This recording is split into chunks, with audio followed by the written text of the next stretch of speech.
দাবি করব। আমি সাধারণ জনগণ, সাধারণ মানুষের প্রত্যাশা অনুযায়ী স্বতন্ত্র প্রার্থী হয়েছি।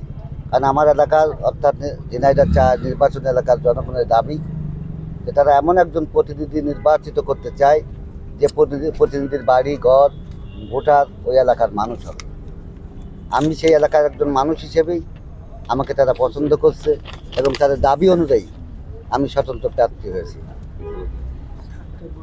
আমি নির্বাচনে যে পরিবেশের কথা বললেন, আমি একটু শঙ্কিত। কারণ আমার এলাকার ঝিনাইদহ যেহেতু আমি এককভাবে স্বতন্ত্র প্রার্থী আছি, বাইরে থেকে অনেকেই গাড়ি ঘোড়া ভরে বিভিন্ন মাস্তান নিয়ে যে প্রভাব খাটানোর চেষ্টা করা হচ্ছে বিভিন্ন সমাবেশে, এবং মানুষকে বোঝানোর চেষ্টা করা হচ্ছে যে তারা প্রভাবশালী, তাদের বাইরে গেলে এলাকায় তারা টিকে থাকতে পারবে না। এই ধরনের একটা অপপ্রচার চালানোর চেষ্টা করা হচ্ছে, কিন্তু সাধারণ মানুষ এতে ভীত সন্তুষ্ট নয়।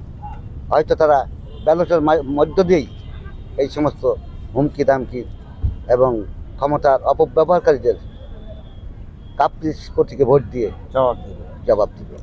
আচ্ছা, আপনি জনপ্রিয়তার দিক দিয়ে কালীগঞ্জ 4 আসনে শীর্ষে রয়েছে। আমরা